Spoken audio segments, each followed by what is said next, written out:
If you come to the southernmost cities of the whole world here in Argentina, you will fall in love. I can guarantee you that. And you will fall in love not only with all those mountains of glacial ice, or those incredible forests, or those skies with those sunrises. You may fall in love because there is a tiny fruit that has got a love enchantment. And if you try this fruit called Calafate, you will return to that beautiful place one day. This is a story. When the Selknam inhabit these areas, they were grouped in tribes. There were two of these tribes that were enemies, and each one of those chiefs hated each other to death.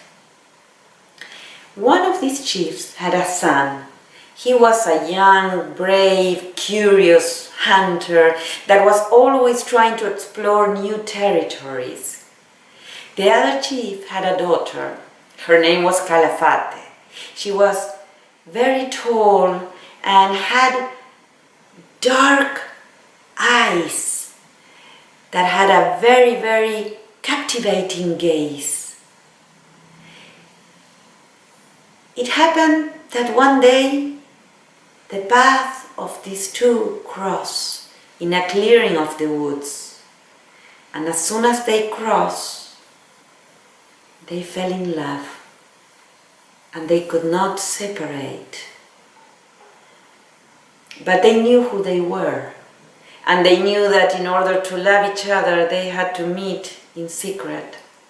So every day after that one, they met at the exactly same place, at the same hour.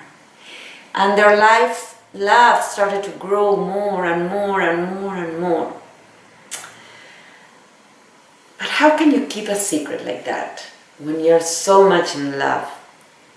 It's so difficult because for one part, your head is always flying somewhere, and sometimes you laugh to yourself, remembering some secret moment.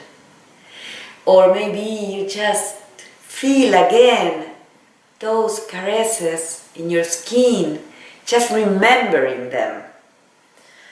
So the shaman of the tribe knew that was exactly what was happening to Calafate, so he decided to follow her to see who was the fortunate one.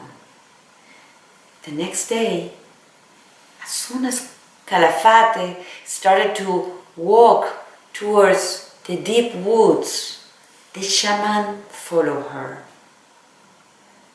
And he got a terrible, disgusting surprise when he saw that her lover was no other one than their enemy's tribe's chief.